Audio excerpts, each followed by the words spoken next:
മുഖ്യമന്ത്രി ഇതുവരെ മിണ്ടാതിരിക്കുകയാണ്. എന്ത് കാര്യത്തിലാണ് മുഖ്യമന്ത്രി മറുപടി പറയുന്നത്?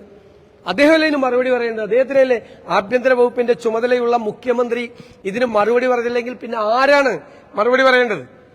അദ്ദേഹത്തിന് ഉത്തരവാദിത്തമുണ്ട്. ഒരു ഫേസ്ബുക്ക് പോസ്റ്റ് പോലും ഇട്ടിട്ടില്ല. ഒന്നിനെ കുറിച്ച് ഒരു അഭിപ്രായമില്ല. പറയാതെ മാറി നീക്കുകയാണ്, ഒളിച്ചോടുകയാണ് മുഖ്യമന്ത്രി. ഉത്തരം പറയേണ്ട സ്ഥലത്ത് അധികാരത്തിലിരിക്കുന്ന ആളുകൾ, ഗവൺമെന്റിന് നേതൃത്വം കൊടുക്കുന്ന ആളുകൾ, പോലീസ് സേനയെ നിയന്ത്രിക്കുന്ന ആളുകൾ, അതിനെതിരായി ആക്ഷേപം വരുമ്പോൾ പറയാനുള്ള മറുപടി പറയാനുള്ള ബാധ്യതയുണ്ട്. ആ ബാധ്യതയിൽ നിന്നാണ്, ഔദ്യോഗികമായ ബാധ്യതയിൽ നിന്നാണ് മുഖ്യമന്ത്രി ഒളിച്ചോടുന്നത്. ഇതാണ് കേരളത്തിലെ പോലീസ്.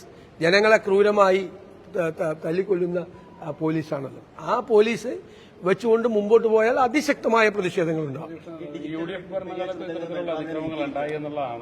ഇല്ല, അങ്ങനത്തെ കേസുകളൊന്നും ചെയ്തിട്ടില്ല. കേസുകളുണ്ടെങ്കിൽ അപ്പൊ തന്നെ ഇടപെട്ടിട്ടുണ്ട്.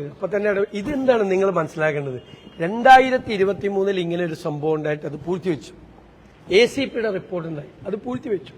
ഒരു പോലീസ് സ്റ്റേഷനിൽ എന്തെങ്കിലും സംഭവം നടന്നാൽ മുഖ്യമന്ത്രിയാണ്, DGP ആണ് ഉത്തരവാദിത്വം എന്നല്ല. പക്ഷെ ഒരു സംഭവം ഉണ്ടായി കഴിയുമ്പോൾ ആ സംഭവത്തിന്റെ മേലെ നടപടിയെടുക്കണ്ടേ? ഇപ്പൊ പീച്ചിയിലെ സംഭവം എത്രമാത്രം പൂഴ്ത്തിവെച്ചു. കുന്നംകുളത്തെ സംഭവം പൂഴ്ത്തിവെച്ചാണ് ചെയ്തത്. ഇത് ഭാഗ്യത്തിനാണ്, നിയമം സഹായിച്ചതുകൊണ്ട് മാത്രം രക്ഷപ്പെട്ടതാണ്. ഇത് കിട്ടിയതുകൊണ്ട്. ഇത് കിട്ടിയില്ലെങ്കിൽ നിങ്ങൾ ആരെങ്കിലും വിശ്വസിക്കുമോ? ഞാൻ വിശ്വസിക്കുമോ? ഇത് പറഞ്ഞാൽ തല്ല് കിട്ടി എന്ന് പറഞ്ഞല്ല, ശരി തല്ല് കിട്ടി എന്നല്ലാതെ ഇത്രയും ക്രൂരമായ ഒരു ടോർച്ചറിങ് ആയിരുന്നു എന്ന് പറഞ്ഞാൽ വിശ്വസിക്കുക. അപ്പൊ ഇത് അറിഞ്ഞിട്ടും, മേലുദ്യോഗസ്ഥന്മാർ ഇത് അറിഞ്ഞിട്ടും ഇത് പൂഴ്ത്തിവെച്ചു എന്നുള്ളത് മുഖ്യമന്ത്രി ഇതൊന്നും അറിയുന്നില്ലേ? പിന്നെ എന്തിനാ മുഖ്യമന്ത്രിയുടെ കയ്യിൽ സ്പെഷ്യൽ ബ്രാഞ്ച് എന്തിനാ?